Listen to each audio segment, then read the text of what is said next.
तो आज जो चीज हम स्टडी करेंगे वो है आपके पास इलेक्ट्रिक फील्ड लाइंस, जिनको आप इस तस्वीर में देख सकते हैं। तो सबसे पहले बात करते हैं कि इलेक्ट्रिक फील्ड क्या होती है और फिर इलेक्ट्रिक फील्ड लाइंस को हम डिस्कस करेंगे। तो चाहे आपके पास एक पॉजिटिव चार्ज हो जैसे कि ये, या फिर एक नेगेटिव चार्ज हो जैसे कि ये, अगर ये रुके हुए हों तो ये अपने इर्द गिर्द एक फील्ड बनाते हैं जिसको हम इलेक्ट्रिक फील्ड कहते हैं। और उस इलेक्ट्रिक फील्ड को हम इन एरोज या लाइंस के साथ क्या कर सकते हैं, रिप्रेजेंट, जिनको हम इलेक्ट्रिक फील्ड लाइंस कहते हैं। और जब भी कोई दूसरा चार्ज, जैसे कि आपके पास कोई स्मॉल क्यू में यहां पर कह रहा हूं कि वो चार्ज इस चार्ज की इलेक्ट्रिक फील्ड में आएगा, तो ये चार्ज इसके ऊपर एक फोर्स लगाएगा जिससे ये चार्ज इस चार्ज को या तो अपनी जानिब खींच सकता है या अपने से दूर धकेल सकता है। दो चार्जेस एक दूसरे को रिपेल तब करेंगे जब वो सेम होंगे, यानी या ये भी पॉजिटिव चार्ज हो और ये भी पॉजिटिव चार्ज हो, या फिर ये भी नेगेटिव चार्ज हो और ये चार्ज भी क्या हो, नेगेटिव हो। जबकि इसके बरअक्स ऑपोजिट जो चार्जेस होंगे वो अट्रैक्ट करेंगे, यानी कि एक चार्ज पॉजिटिव हो, दूसरा क्या हो, आपके पास नेगेटिव हो। तो फिर मैं इन तमाम बातों से ये मिला के कह सकता हूं कि every static charge setups electric field around itself and this electric field is represented by electric field lines.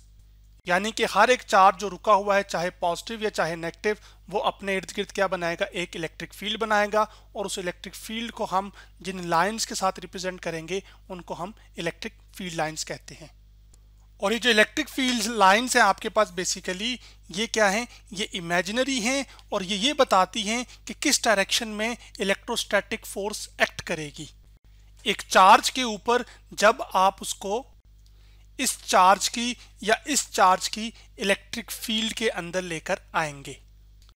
दो चार्जेस जब रुके हुए हों, जैसे कि ये पॉजिटिव चार्ज है और इसको भी मैं मान लेता हूं कि ये भी क्या है, एक, अभी समझाने के लिए कि ये भी एक पॉजिटिव चार्ज है,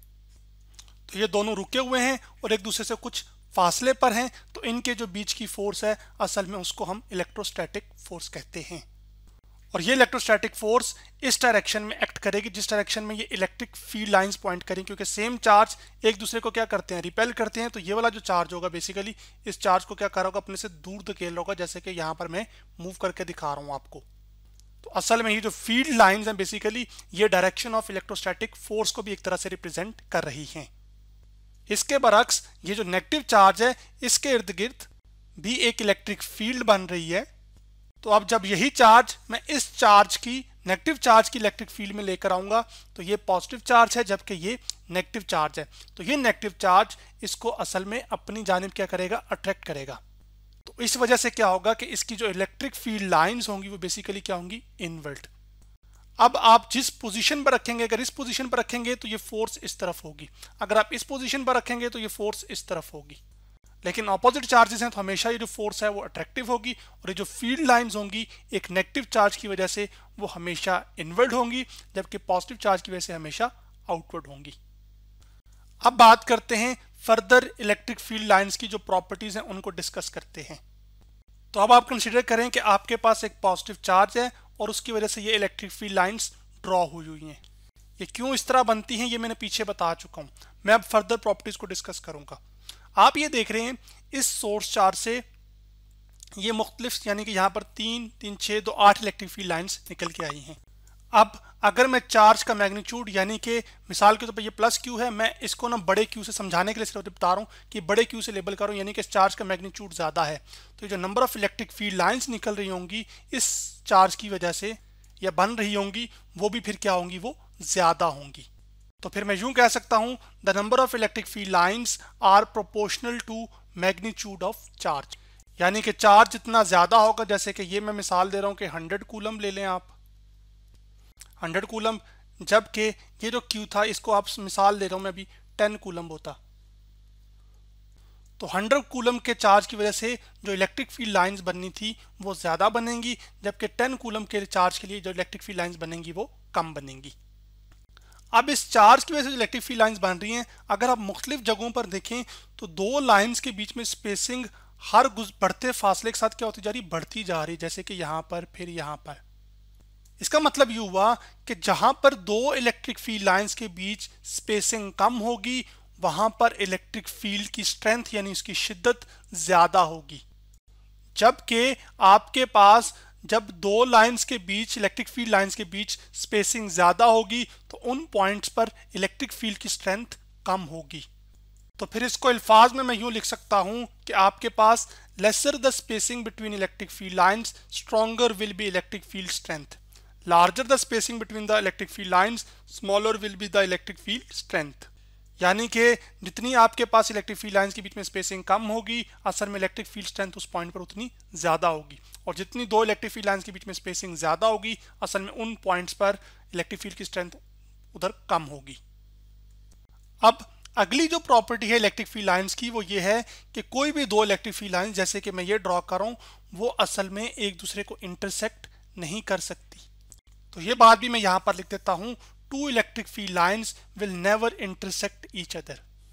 तो अब अगर ऐसा हो भी जाए कि आपके पास, समझने के लिए बता रहा हूं भी, कि अगर दो इलेक्ट्रिक फील्ड लाइंस अगर इस पॉइंट पे एक दूसरे को क्रॉस कर रही हैं तो ऐसा होगा कि इस पॉइंट पर फिर इलेक्ट्रिक फील्ड की एक से ज्यादा डायरेक्शन मुमकिन हो जाएंगी, जो कि किसी भी फिजिकल क्वांटिटी के लिए पॉसिबल नहीं है कि एक ही पॉइंट पर वो दो मुख्तलिफ डायरेक्शन में पॉइंट कर रही हो। तो चूंकि इलेक्ट्रिक फील्ड एक वेक्टर क्वांटिटी है, इलेक्ट्रिक फील्ड स्ट्रेंथ,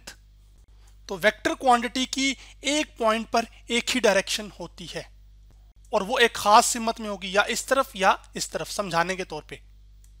और वेक्टर क्वांटिटी की खास बात क्या होती है कि उसका एक मैग्नीट्यूड होता है और साथ साथ डायरेक्शन प्लस यूनिट भी आ जाता है जो उसको बताता है। एक और जो प्रॉपर्टी है इलेक्ट्रिक फील्ड लाइंस की वो ये है कि इलेक्ट्रिक फील्ड लाइंस ये ओरिजिनेट करती हैं पॉजिटिव चार्ज से जबकि टर्मिनेट होती हैं नेगेटिव चार्ज के ऊपर। इस चीज को मैं आपको एक एनिमेशन से समझाता हूं।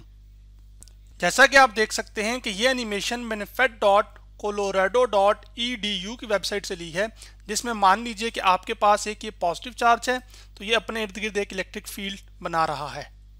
और उसके साथ ही कुछ फासले पर मैं यहाँ पर नेगेटिव चार्ज रख देता हूं तो ये भी अपने इर्द गिर्द क्या करेगा, इलेक्ट्रिक फील्ड बनाएगा। लेकिन अब आप ये देख रहे होंगे कि एरोज बेंड हो गए यानी कि कर्व हो गए, और अब आप ये देख रहे हैं कि इलेक्ट्रिक फील्ड लाइंस असल में पॉजिटिव चार्ज से निकल रही हैं जबकि किस तरफ टर्मिनेट हो रही हैं, नेगेटिव चार्ज के ऊपर। सेम एज इट इज आप यहाँ पर भी देख सकते हैं कि इलेक्ट्रिक फील्ड लाइंस यहाँ से पॉजिटिव चार्ज से निकल रही हैं, ठीक है, जा रही हैं और किधर टर्मिनेट हो रही हैं, नेगेटिव चार्ज के ऊपर। अब हम ये जानना चाहते हैं कि क्या कोई ऐसे पॉइंट्स हैं कि जब एक चार्ज इलेक्ट्रिक फील्ड बना रहा हो अपने इर्द गिर्द तो उन तमाम पॉइंट्स के ऊपर इलेक्ट्रिक फील्ड की स्ट्रेंथ यानी कि इलेक्ट्रिक फील्ड की शिद्दत उस हर एक पॉइंट पर क्या हो, सेम हो। अब ये आपके पास एक पॉजिटिव चार्ज है, उसकी वजह से ये इलेक्ट्रिक फील्ड लाइंस बन रही हैं। अब मैं क्या करूं कि इस चार्ज के इर्द गिर्द जो इलेक्ट्रिक फील्ड लाइंस बन रही हैं उसके इर्द गिर्द अगर एक ये सर्कुलर सरफेस ले आऊं, समझा रहा हूं मैं भी आपके लिए, जैसे कि मैंने ये यहाँ पे रख दी। तो आप ये देख रहे होंगे इस पॉइंट से जहां से इलेक्ट्रिक फील्ड लाइंस निकल रही हैं असल में इस पॉइंट से इधर तक का फासला, इस पॉइंट से इधर तक का फासला, जबकि इस पॉइंट से इधर तक का फासला, ये सब फासले क्या हैं, सेम है ना। तो जब तमाम पॉइंट्स जो कि एक ये वाला है, एक ये वाला है आपके पास और एक ये वाला है, ये डिफरेंट जगह पर हैं पॉइंट्स, लेकिन इन तमाम पॉइंट्स के ऊपर जो इलेक्ट्रिक फील्ड बन रही है वो क्या है, वो सेम है। या यूं कह लीजिए कि जो इलेक्ट्रिक फील्ड की स्ट्रेंथ है वो इन तमाम पॉइंट्स के ऊपर वो क्या है, वो सेम है। क्यों? क्योंकि ये तमाम पॉइंट्स इस चार्ज से इक्वल फासले पर मौजूद हैं। तो आज हमने क्या सीखा कि हमने असल में इलेक्ट्रिक फील्ड लाइंस और उसकी प्रॉपर्टीज के बारे में स्टडी किया।